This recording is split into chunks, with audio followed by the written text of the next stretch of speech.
അപ്പോൾ വെറുതെ വിശുദ്ധ ഖുർആൻ ഇങ്ങനെ മറിച്ച് നോക്കിയാൽ, അല്ലെങ്കിൽ നമ്മളൊക്കെ തന്നെ പ്രസംഗത്തിലും പ്രഭാഷണത്തിലും ഒക്കെ കേട്ട ആയത്തുകളും കാര്യങ്ങളും നമ്മൾ പരിശോധിക്കുമ്പോൾ ധാരാളമായി നമ്മുടെ മനപ്രയാസങ്ങളെയും മാനസിക സംഘർഷങ്ങളും നമ്മുടെ മനസ്സിനെ ബാധിക്കാത്ത രൂപത്തിൽ അതിനെ പ്രതിരോധിച്ച് നിർത്താൻ പറ്റുന്ന ഒട്ടേറെ ചിന്തകളും ആലോചനകളും വിശുദ്ധ ഖുർആൻ നമ്മുടെ മുന്നിൽ വെക്കുന്നുണ്ട്. ഒരു 8-10 കാര്യങ്ങൾ ഒരുപക്ഷെ നമ്മൾ ഓർത്തുപോയതും കേട്ടുപോയതും ഒക്കെ ആയിരിക്കാം. പക്ഷെ ഇതൊക്കെ ഒരു സമയത്തിരുന്ന് നമുക്ക് എന്തെങ്കിലും മാനസിക അസ്വസ്ഥതകളോ വിഷമങ്ങളോ ഒക്കെ ഉണ്ടെങ്കിൽ നമ്മൾ അതിനെക്കുറിച്ച് ചിന്തിക്കുകയും ആലോചിക്കുകയും ചെയ്യാനല്ലേ ഖുർആൻ മനുഷ്യൻ്റെ മനസ്സിൻ്റെ ഷിഫാഉം ലിമാ ഫി സുദൂറാണ്.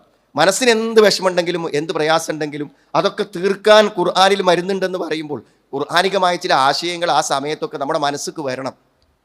ഒരുപക്ഷെ അങ്ങനെ വിഷമിച്ചിരിക്കുന്ന നമ്മുടെ ബന്ധുക്കളെയും കുട്ടികളെയും കുടുംബങ്ങളെയും ഒക്കെ നമുക്കതൊക്കെ പറഞ്ഞ് സമാധാനിപ്പിക്കാനും പറ്റണം. നോക്കുന്ന അള്ളാഹു എത്ര അധികം ചിന്തനീയമായിട്ടാണ് നമുക്ക് ആ കാര്യങ്ങളൊക്കെ പറഞ്ഞിരുന്നത്. ഒന്നാമത്തെ ഒരു കാര്യം എന്താണെന്ന് വിചാരിച്ചാൽ, നമ്മളെ സംബന്ധിച്ചിടത്തോളം ഒരു പ്രയാസം വരുമ്പോൾ നമ്മൾ ആ പ്രയാസത്തെക്കുറിച്ചല്ലേ ആലോചിക്കേണ്ടത്, അല്ലാന്ന് വേണ്ടത്. ആ പ്രയാസം വരുമ്പോൾ ചിന്തിക്കേണ്ടത് ഇതെനിക്ക് എന്തോ ഒരു ആശ്വാസം വരാനുള്ള സൂചനയാണെന്ന്. ഇപ്പം എല്ലാ പ്രയാസങ്ങളും ഒരു സമാധാനത്തിൻ്റെയും സന്തോഷത്തിൻ്റെയും തുറവിയിലേക്കുമുള്ള മുന്നോടിയായിട്ടാണ് പ്രയാസത്തെ കാണേണ്ടതെന്നാണ് ഖുർആൻ പഠിപ്പിക്കുന്നത്. അത് ആവർത്തിച്ചല്ലേ പറഞ്ഞത്, തീർച്ചയായും പ്രയാസത്തോടൊപ്പം എളുപ്പമുണ്ട്. ഒരു പ്രയാസം വന്നാൽ അതിൻ്റെ കൂടെ ഒരു ആശ്വാസം ഉണ്ടാകും എന്ന് ആരാ പറയണത്? അള്ളാഹു ആണ് പറയുന്നത്. മറ്റൊരു സ്ഥലത്ത് അള്ളാഹ് പറഞ്ഞത്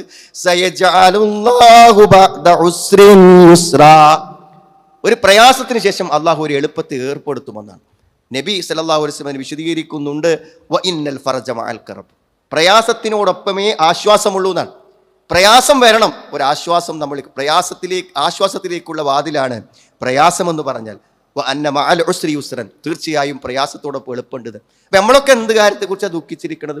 ആ ദുഃഖിക്കുന്ന നമ്മുടെ പ്രയാസങ്ങളെല്ലാം ഒരു ആശ്വാസത്തിലേക്കുള്ള കവാടമാകുന്നു എന്നാണ്.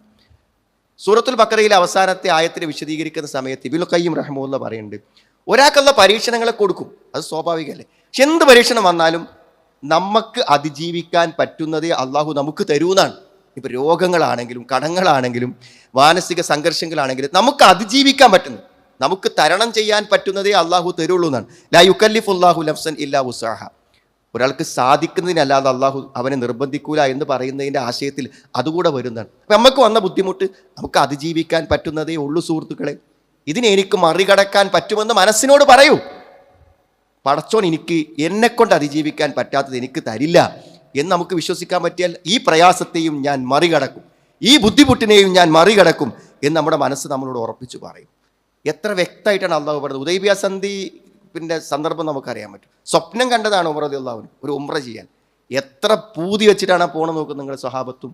അവർ വന്ന സ്വന്തം നാട്ടിലേക്ക് തിരിച്ചു പോകാൻ ആഗ്രഹിച്ചിട്ട് പോകുമ്പോഴാണ് മക്കൻ്റെ ബോർഡറിൽ വെച്ചിട്ട് അവരെ തടയണം. അവിടെ വെച്ച് തിരിച്ചു പോകാനുള്ളൊരു സന്ധിയിലാണ് അവർ ഒപ്പിടുന്നത്. എത്ര നിരാശ ഉണ്ടായിരിക്കുന്നതാണ്. പക്ഷെ പലപ്പോഴും നമ്മുടെ മുന്നിൽ വരുന്ന പ്രയാസങ്ങളെയൊക്കെ നമ്മൾ പ്രയാസങ്ങളായിട്ടാണ് കാണുന്നത്. അള്ളാഹു പറയുന്നത് നിങ്ങൾക്കറിയാത്തത് എനിക്കറിയും, അതാണ് അള്ളാഹു പറയുന്നത്. വല്ലാഹു യഅലമു വ അൻതും ലാ തഅലമൂൻ, നിങ്ങൾക്കറിയാത്തത് എനിക്കറിയുമെന്ന് പറഞ്ഞാൽ നിങ്ങൾ പ്രയാസമായി കാണുന്ന ഒന്ന് ഒരു പക്ഷേ നിങ്ങളുടെ ജീവിതത്തിന് ഏറ്റവും വലിയൊരു ആശ്വാസമായിരിക്കും. നിങ്ങൾ ആശ്വാസമായി സന്തോഷമായി കാണുന്ന ഒന്ന് നിങ്ങൾക്ക് ഏറ്റവും പ്രയാസകരമായതായിരിക്കും. നിങ്ങൾ അനിഷ്ടകരമായ ഒരു കാര്യം നിങ്ങൾക്ക് നന്മയായിരിക്കും. നിങ്ങൾ ഇഷ്ടപ്പെടുന്ന ഒരു കാര്യം, നിങ്ങൾ വളരെ ആഗ്രഹിച്ച് കിട്ടണം എന്ന് വിചാരിക്കുന്ന ഒരു കാര്യം ഒരുപക്ഷെ നിങ്ങൾക്കൊരു ദോഷത്തെ ആയിരിക്കും നിങ്ങൾ ആഗ്രഹിക്കുന്നുണ്ടാകുക. വല്ലാഹു യഅലമു വ അൻതും ലാ തഅലമൂൻ, അള്ളാഹു അറിയുന്നവനാണ്, നിങ്ങൾ അറിയില്ല. അതുകൊണ്ട് നമുക്ക് വന്നൊരു വിഷമമാണെന്ന് പോലും വിചാരിക്കാൻ നമുക്ക് 100% എന്തില്ല, ഉറപ്പില്ല എന്നാണ്. നമുക്ക് വന്നൊരു ദുരന്തമെന്ന് നാം പറഞ്ഞ കാര്യം നമുക്ക് ദുരന്തം തന്നെയാണോ? ഒരു മരണമാകട്ടെ, ഒരു രോഗമാകട്ടെ, ഒരു പ്രതിസന്ധിയാകട്ടെ, അത് നമുക്ക് ദോഷകരമാണ്, പ്രതികൂലമാണ് എന്ന് എന്ത് അടിസ്ഥാനത്തിലാണ് നമ്മൾ പറയുന്നതെന്നാണ്. അതിലൊക്കെ ഉപരി എന്താ അറിയുമോ, ഞാൻ ഒറ്റക്കാണെന്നാണ്. എന്ത് പ്രയാസങ്ങൾ വരുമ്പോഴും മനുഷ്യൻ എന്താ വെച്ചാൽ അവൻ ഒറ്റക്കാണ് ഇതിനൊക്കെ തരണം ചെയ്യാമെന്നാണ് വിചാരിക്കുന്നത്. അള്ളാഹു എന്തിനാണ് നമ്മുടെ അടുത്തുണ്ട് എന്ന് പറഞ്ഞത്? പടച്ചോൻ എന്തിനാണ് നമ്മുടെ സമീപത്തുണ്ട് എന്ന് പറഞ്ഞത്? എന്തിനാണ്?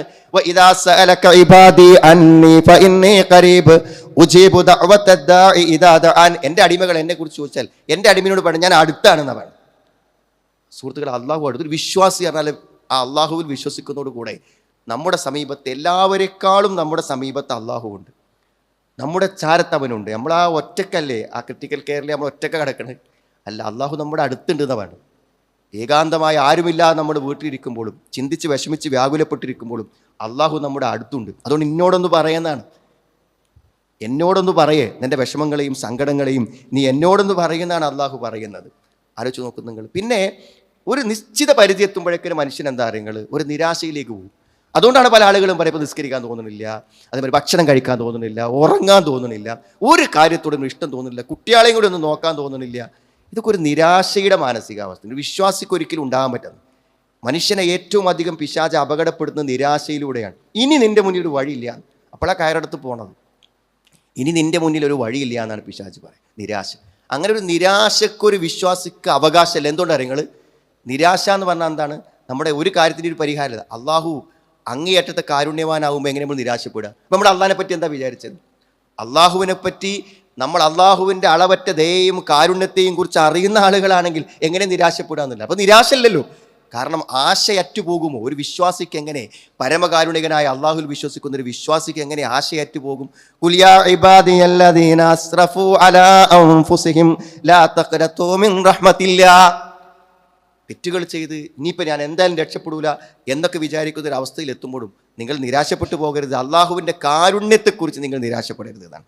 ഇന്നല്ലാഹ യഗ്ഫിറു ദുനൂബ ജമീഅ ഇന്നഹു ഹുവൽ ഗഫൂറുർ റഹീം. അതെല്ലാം പൊറുക്കും.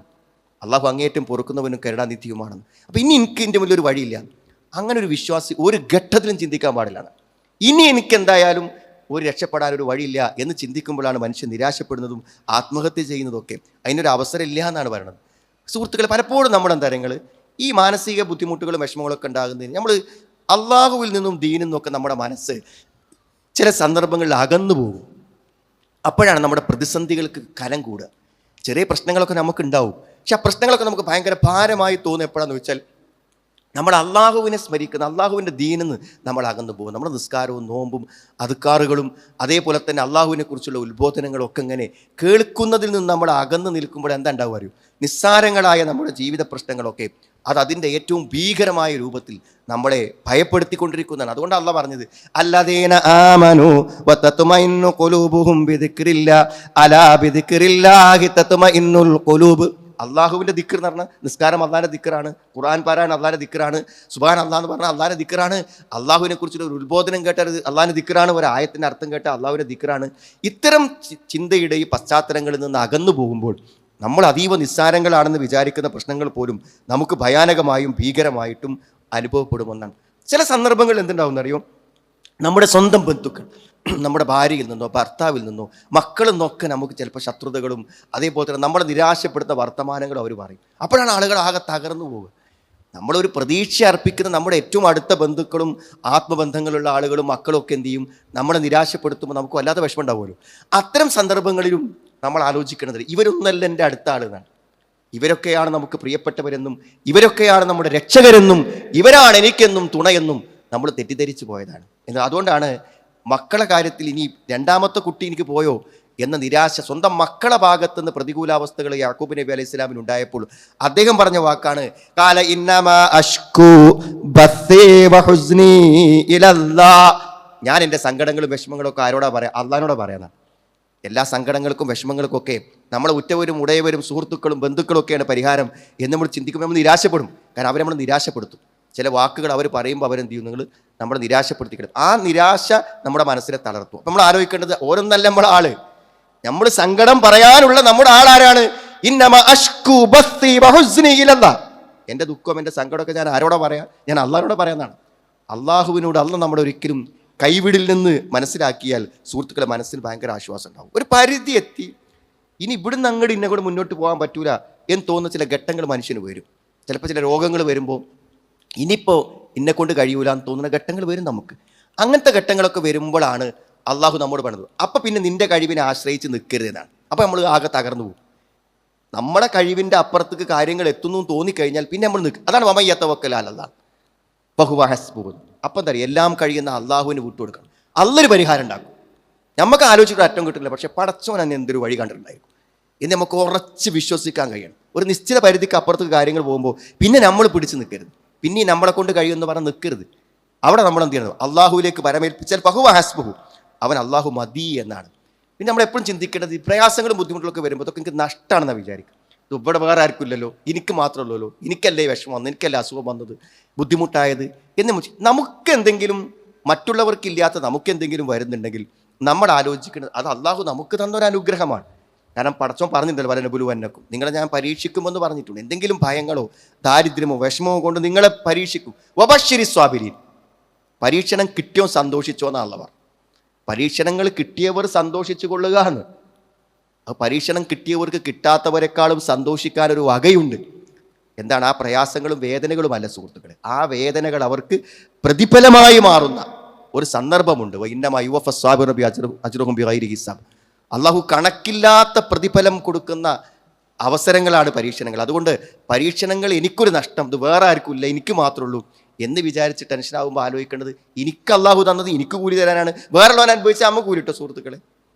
വേറൊരുത്തൻ പ്രതിസന്ധി അനുഭവിച്ചാൽ നമുക്ക് കൂലി കിട്ടും. നമുക്ക് കൂലി കിട്ടണമെങ്കിൽ എന്ത് വേണം? നമുക്ക് പ്രയാസങ്ങൾ വരുമ്പോഴേ നമുക്ക് കൂലി കിട്ടുള്ളൂ. പിന്നെ വല്ലാതെ വിഷമിച്ചിരിക്കുമ്പോൾ അള്ളാഹുവിൻ്റെ റസൂലിനോട് അള്ളാഹു പറഞ്ഞ വാക്കുകളുണ്ട്. എന്തറിയോ? നിനക്ക് ഇതിനേക്കാളും സന്തോഷകരമായൊരു ലോകം വരാനുണ്ട്. ഇന്നത്തെ അവസ്ഥകളിൽ അല്പം പ്രതികൂല അവസ്ഥകൾ ഉണ്ടെങ്കിലും എനിക്ക് എല്ലാം നഷ്ടപ്പെട്ടവൻ മാ വത്തഅക റബ്ബുക വമാ ഖല, നിന്റെ റബ്ബ് നിന്നോട് ദേഷ്യം കാണിച്ചിട്ടില്ല, നിന്നെ വിട്ടുകളഞ്ഞിട്ടുമില്ല. വലൽ ആഖിറതു ഖൈറുൻ ലക മിനൽ ഊല, നിനക്ക് ഇതിനേക്കാളും നല്ലൊരു കാലം വരാൻ പോകുന്നുണ്ട് എന്നാണ്. അത് ഇഹലോകത്ത് തന്നെ ആവാം, അല്ലെങ്കിൽ പരലോകത്താവാം. അതുകൊണ്ട് ഒരു കാലം നമുക്ക് പ്രതികൂലമാണെന്നത് എല്ലാ കാലവും അങ്ങനെയാകുമെന്ന് വിചാരിക്കുന്നതിൽ അർത്ഥമല്ല. ഞാനൊക്കെ അപ്പുറത്ത് ആലോചിച്ചു, നിങ്ങൾ എല്ലാവർക്കും ആലോചിക്കാൻ പറ്റിയൊരു കാര്യമാണ്. നമുക്ക് എന്തെങ്കിലും വിഷമം വന്നാൽ നമ്മളെന്താ പറയുക? ഒരാൾ മരിച്ചു, ആ വാർത്ത നമ്മൾ കേട്ടു അല്ലേ? അപ്പം നമ്മളെന്താ പറയുക? ഇന്നാ ലില്ലാഹി വ ഇന്നാ ഇലൈഹി റാജിഊൻ. എന്താ അതിൻ്റെ അർത്ഥം? ഇന്നാ ലില്ലാഹി വ ഇന്നാ ഇലൈഹി റാജിഊൻ എന്ന് പറഞ്ഞാൽ എന്താ? ഞങ്ങൾ അള്ളാഹുവിലേക്ക് പോകുന്നതിന് അർത്ഥം ഇവിടെ ഒന്നും ശാശ്വതമല്ല എന്നാണ്. അപ്പോൾ നമുക്ക് ഏറ്റവും പ്രിയപ്പെട്ട ഒരാൾ മരണപ്പെട്ടപ്പോൾ നമ്മൾ പറഞ്ഞത് നമ്മൾ അള്ളാഹുവിനുള്ളതാണ്, നമ്മൾ അള്ളാഹുവിലേക്ക് തിരിച്ചു പോകും എന്ന് പറഞ്ഞാൽ ഇത് ശാശ്വതമല്ല. ഇവിടുത്തെ ഒന്നും ശാശ്വതമല്ല എന്ന് വിചാരിച്ചാൽ ഇതിൻ്റെ നഷ്ടങ്ങളിലൊന്നും നമുക്ക് വേദന ഉണ്ടാവില്ല എന്ന് മനസ്സിലായി. ആരെന്ത് അപകടം പറ്റിയാലും, എന്ത് ബുദ്ധിമുട്ട് വന്നാലും, എന്ത് ദുഃഖ വാർത്തകൾ വന്നാലും അല്ലദീന ഇദാ അസ്വാബത്തുഹും മുസീബത്തുൻ ഖാലു ഇന്നാ ലില്ലാഹി വ ഇന്നാ ഇലൈഹി റാജിഊൻ. ഇതൊന്നും ഇവിടെ നിൽക്കൂലല്ലോ, ഇതൊക്കെ പോകേണ്ടത് തന്നെയല്ലേ. എല്ലാം അള്ളാഹുവിൻ്റെതല്ലേ, അള്ളാഹിനെ എപ്പോഴാണ് തിരിച്ചെടുക്കാം, അള്ളാഹുവിലേക്ക് തിരിച്ചു പോകേണ്ടതാണ്. വമാ ഹാദിഹിൽ ഹയാത്തുദ് ദുനിയ ഇല്ലാ ലഹും വലഅബ്, ഇവിടെ ഒരു കളിയും വിനോദവും മാത്രമാണ് ഈ ലോക ജീവിതം എന്ന്. വ ഇന്ന ദാറൽ ആഖിറ ലഹിയൽ ഹയവാൻ, ഒരു പ്രതികൂലതയും കേൾക്കാത്ത യഥാർത്ഥ ജീവിതം പരലോകം മാത്രമാണ്. ലൗ കാനൂ യഅലമൂൻ, അതവർക്ക് മനസ്സിലായിരുന്നെങ്കിൽ. അപ്പോൾ നമ്മൾ ആ ഒരു യാഥാർത്ഥ്യത്തെ നമ്മൾ ശരിയായി മനസ്സിലാക്കുക എന്നുള്ളതാണ്. പിന്നെ ഒരിക്കലും നമ്മൾ വിചാരിക്കരുത് എന്തായാലും ഇനിയിപ്പോൾ ഒരിക്കലും കഴിയൂല എന്ന് അങ്ങനെ വിചാരിക്കരുത്. കാരണം മക്കളുണ്ടാവില്ല എന്ന് വിചാരിച്ച സക്കരിയ നബി അലൈഹി ഇസ്ലാമിന് മക്കൾ ഉണ്ടാവില്ലെന്ന് പറഞ്ഞ് അദ്ദേഹം പ്രാർത്ഥിച്ചപ്പോൾ അള്ളാഹു മക്കളെ കൊടുക്കാൻ തീരുമാനിച്ചു. അപ്പം അള്ളാഹ് പറഞ്ഞൊരു വാക്കുണ്ട്, എന്താ അറിയോ? കാല കദാലിക കാല റബ്ബുക ഹുവ അലയ്യ ഹയ്യൻ, എനിക്കത് എളുപ്പമാണ്. അള്ളാഹ്ക്ക് എല്ലാം എളുപ്പമാണ് സുഹൃത്തുക്കളെ, അള്ളാഹ്ക്ക് എല്ലാം എളുപ്പമാണ്. നമ്മൾ എത്രമാത്രം അസാധ്യമാണെന്ന് വിശ്വസിക്കുന്ന കാര്യങ്ങളും അലയ്യ ഹയ്യൻ, അതെനിക്ക് വളരെ എളുപ്പമായ കാര്യമാണെന്നാണ് അള്ളാഹു പറയുന്നത്. അപ്പം അള്ളാഹു എല്ലാം എളുപ്പമാണെന്ന് പറയണം. ഇനി നോക്കൂ, നിങ്ങൾ ഈ പറഞ്ഞതൊക്കെ നമ്മൾ മറന്നാലും ഒരു വാക്ക് നമ്മൾ ആലോചിക്കുക. വഖാല റബ്ബുക്കും ഉദ്ഊനി അസ്തജിബ് ലക്കും, നിങ്ങളുടെ റബ്ബ് നിങ്ങളോട് പറയുന്നുണ്ട്, എന്നോട് ചോദിക്ക്, ഞാൻ നിനക്ക് ഉത്തരം തരാം. അത് എത്ര വലിയ വാഗ്ദാനാണ്. നിങ്ങൾ എന്നോട് ചോദിക്കൂ. അപ്പം നമ്മൾ വിഷമിക്കുമ്പോൾ അള്ളാഹ് പറഞ്ഞില്ലല്ലോ ചോദിക്കാൻ, അള്ളാഹ് പറഞ്ഞിട്ടുണ്ടല്ലോ ചോദിക്കാൻ, അള്ളാഹ് ഉത്തരം തരുമെന്ന് അള്ളാഹ് പറഞ്ഞിട്ടില്ലേ എന്ന് വിശ്വസിക്കാൻ നമുക്ക് പറ്റണം. സുഹൃത്തുക്കളെ, ഈ ചിന്തകളെ കൊണ്ടൊക്കെ ഒരിക്കലും ഈ ജീവിതത്തിലേക്ക് ഇല്ല എന്ന് വിചാരിച്ച ആൾക്കാർ തിരിച്ചു വന്നിട്ടുണ്ട്, വലിയ പ്രതിസന്ധികളെ അതിജീവിച്ചിട്ടുണ്ട്. അങ്ങനെ ഈ പറയപ്പെട്ട വിശ്വാസങ്ങളും ആശയങ്ങളും എത്രയോ ആളുകളുടെ മനസ്സിന് കരുത്ത് പകർന്നതാണ്. ഇതൊക്കെ ഒന്ന് കേൾക്കാനും ആലോചിക്കാനും ചിന്തിക്കാനും മറ്റുള്ളവരെ പറഞ്ഞ് ആശ്വസിപ്പിക്കാനൊക്കെ നമുക്ക് പറ്റണം.